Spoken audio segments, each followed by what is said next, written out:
এবং সেটা বন্ধ করতে পেরেছে। তো টিচাররা হলো প্রথম একটা পদক্ষেপ নিতে পারে এই ধরনের ঘটনাগুলো বন্ধ করার জন্য। স্কুলের একটা মান সম্মান ছিল, আমাদের একটা মান সম্মান সব কিছু তুই ডুবিয়ে দিলি, তো সেটা সে নিতে পারে নাই, সে সুইসাইড করেছে। 2022 সালের একটা ঘটনা, সমরজিৎ বলে বরিশালের, সে ছেলেটা যখন রেজাল্ট আউট হলো দেখলো তার একটা পেপারে কোনো নম্বর নাই, তার মানে সে ফেল করেছে।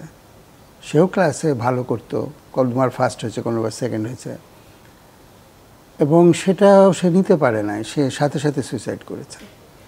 পরে যখন তার এটা স্কুলের তরফ থেকেই তার বাবা মাও চেষ্টা করেছে বোর্ডের সাথে খোঁজ নেওয়ার জন্য, ফলে দেখা গেল যে সে ফেল করে নাই, সে কম নম্বর পেয়েছে কিন্তু সে ফেল করে নাই, সে ভালোই নম্বর পেয়েছে, তার সব কিছু মিলে 4.9 হয়েছে আর কি, 5 হয় নাই।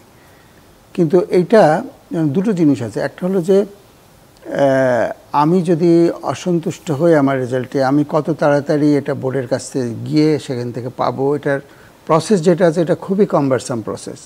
এই শিক্ষা অফিসার, তারপর তার কাছে যাওয়া, তারপর তাদের রাজি হওয়া, তারপর অনেক সময় লেগে যায়। শিশুরা এত সময় অপেক্ষা করতে পারবে না, এটা কত দ্রুত করা যায় সেটা একটা দিক আছে, সেটা দেখতে হবে সে যেন পারে। আর এই যে পরিবারের চাপ, স্কুলের চাপ, বাবা মার চাপ, বাবা মা তো সবাই চায় যে তার ছেলে 5 পাবে, নিজে কি পেয়েছে সেটা কোনো বিবেচনার বিষয় না, কিন্তু তারকে পেতেই হবে এবং সেটাই তার একমাত্র ধ্যান জ্ঞান।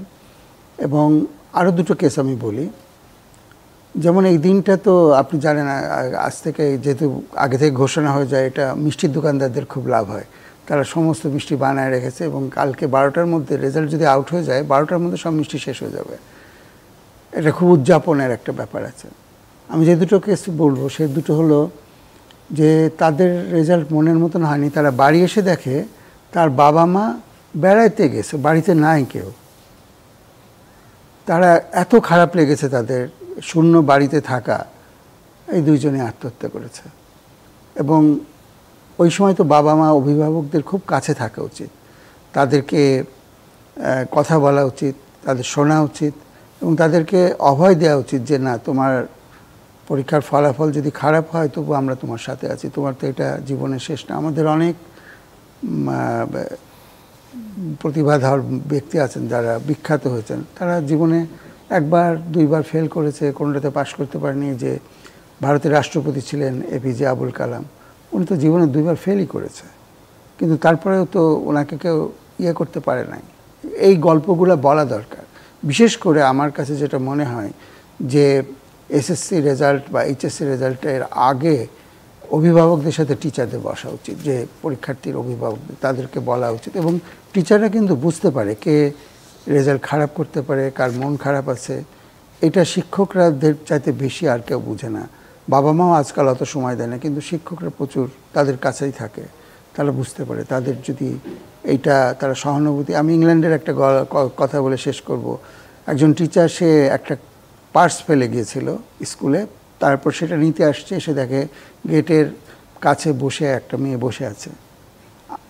এমনি হলে হতো কি, ওই পার্সটা নিয়ে উনি হয়তো চলে যেতেন, বসে আছে এবং তিনি তার সাথে কথা বলেছেন। কথা বলে অনেকক্ষণ কথা বলার পর বুঝতে পারছে সে প্রস্তুতি নিচ্ছে আজকে আত্মহত্যা করবে। টিচার আর যায়নি, টিচার তাকে সাথে করে তার বাড়িতে নিয়ে গেছে, তারপরে বাড়ি থেকে তার বাবা মার কাছে নিয়ে গেছে এবং সেটা বন্ধ করতে পেরেছে। তো টিচাররা হলো প্রথম একটা পদক্ষেপ নিতে পারে এই ধরনের ঘটনাগুলো বন্ধ করার জন্য। এবং এইটা আর সবশেষে আমি বলবো যে এটা হলো আমাদের পরীক্ষা পদ্ধতিটাও একটা বড় সমস্যা। আমাদের যারা ও লেভেল দিচ্ছে তাদের কিন্তু এই চাপ নাই, তারা ইচ্ছা করলে 5টা এবার দিতে পারে, যেটাতে ফেল করলে আবার দিতে পারে এবং তারা কোনো কিছু মিস করে না, তারা আগিয়ে যায়। তো আমাদের একটু ভাবতে হবে যে জীবনে একটা পরীক্ষা, একটা সাবজেক্টে খারাপ করলে তার একটা বছর পিছিয়ে যাওয়া, আর চাপ, পরিবারের চাপ। আমাদের দেখবেন যতগুলো মারা গেছে এদের মধ্যে মেয়েদের সংখ্যা বেশি। আমরা কয়েকজন মেয়ের সাথে কথা বলছি, তারা বলছে যে তারা বেঁচে গিয়েছে, সুইসাইড করছিল, চেষ্টা করেছিল, হয় নাই। আমাকে ভয় দেখেছিল যে ফেল করলে তোর বিয়ে দিয়ে দেবো, আমি তো পড়াশোনা করতে চাই, তো বিয়ে দেওয়াটা চাইতে আত্মহত্যা করা ভালো। এটা তার কনফেশন। তো এরকম বাবা মা যেগুলো এক একটা শর্ত দেয়, খুবই নিষ্ঠুর শর্ত, এগুলো একটু আমাদের চিন্তা করা দরকার।